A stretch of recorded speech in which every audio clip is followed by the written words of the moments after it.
Arabic کے اسم ہیں جس کے آخر میں ایس نہیں لگا ہوتا ہے. مثال طور پہ ہم کہتے ہیں رجال، بہت سے مرد. اگر ہم کہتے ہیں نساء، بہت سی عورتیں. بات ہو رہی ہے اطفال، مثال طور پہ اطفال کے معنی ہوتے ہیں بہت سے بچے. ٹھیک ہے. یا آپ کہہ سکتے ہیں اولاد، بہت سی اولادیں، بہت سے بچے. ان کے معنی بھی آپ لڑکوں کے لیے بھی استعمال ہوتا ہے. اسی طرح سے آپ کہتے ہیں بنات، بہت سی لڑکیاں یا بہت سی بیٹیاں. تو یہ بیسیکلی یہ تھوڑا سا اب آپ دیکھ رہے ہیں کہ آتن ہے. پھر بھی میں نے اس کو جمع مکسر کیٹیگری میں کیوں رکھا ہے آتن ہونے کے باوجود بھی. جیسے آپ انگلش میں دیکھتے ہیں کہ وومن ایک عورت کو کہتے ہیں. جب آپ بہت سی عورتوں کا ذکر دیکھتے ہیں تو ویمن ہو جاتا ہے. یعنی صرف ایک الفابیٹ اے جو دیکھ رہے ہیں آپ یہاں پر اے، اس کو یہاں پر ای میں کنورٹ کر دیا گیا ہے، ای میں چینج کر دیا گیا ہے. ٹھیک ہے. تو اس کی وجہ سے کیا دیکھ رہے ہیں آپ کہ معنوں میں چینجز آ گئے. یعنی ایک عورت، بہت سی عورتیں. اسی طریقے سے جو میں نے یہاں پر بناتن لکھا ہے، اگر ہم ایک لڑکی کی عربک لکھیں گے تو ایک لڑکی کو آپ کہتے ہیں بنتن. ٹھیک ہے.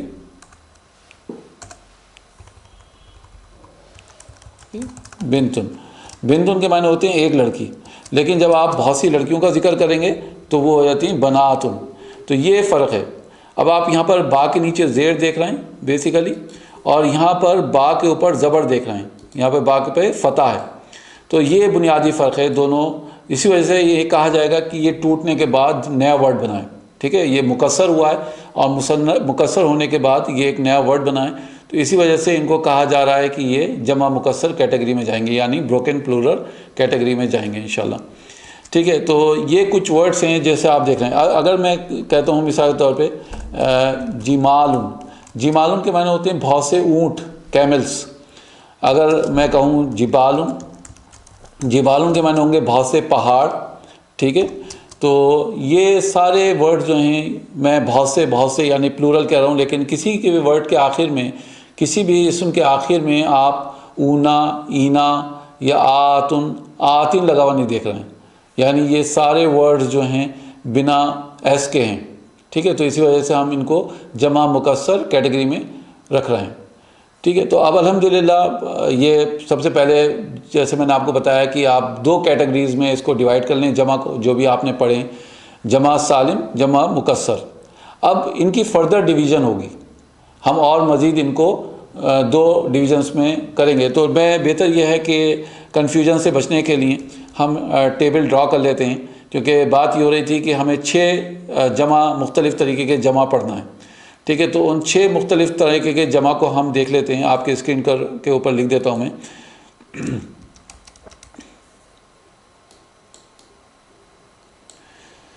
تو سب سے پہلی کیٹیگری ہم نے جو یہاں پر پڑھی ہے آپ کے سامنے، وہ کون سی ہے؟ وہ ہے جمع مذکر. ٹھیک ہے. جمع مذکر آپ کو یاد ہوگا، جمع مذکر میں ہم نے اگزامپل لکھا تھا. میں بلکہ یہاں پر ایس لکھ دیتا ہوں، اونا اور اینا آخر میں آتا ہے. ٹھیک ہے. تو یہاں پر جیسے ہم لکھیں مسلمونا یا مسلمین. ٹھیک ہے. یہ ایگزامپلس ہو گئے پہلی کیٹیگری کے جمع مذکر کے. اگر یہاں پر دوسری کیٹیگری ہمارے پاس ہے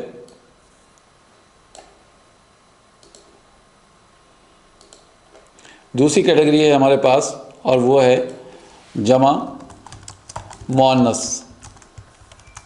جمع مؤنث، لیکن اب یہ عاقل کیٹیگری. عاقل کیٹیگری میں ہم کہیں گے آتن یا آتن. مثال طور پہ اگر ہم کہتے ہیں مسلماتن تو بہت سی مسلمان عورتوں کا ذکر ہے، یا ہم کہتے ہیں مسلماتن تو بہت سی مسلمان عورتوں کا ذکر ہے. لیکن ان دونوں میں بنیادی ایک چیز آپ دیکھ رہے ہوں گے، نوٹ کر رہے ہوں گے کہ ایس لگا ہوا ہے، اور اسی وجہ سے ہم پہچان پا رہے ہیں کہ یہاں پر یہ جمع سالم ہے. ٹھیک ہے. جمع سالم کو ہم پہچان پا رہے ہیں کہ یہ بیسیکلی ایس لگا ہوا ہے آخر میں، تو اس لیے جمع سالم ہے. ٹھیک ہے. تیسری کیٹیگری ہم لکھتے ہیں اب، اور وہ ہے جمع مؤنث، اور وہ ہے غیر عاقل.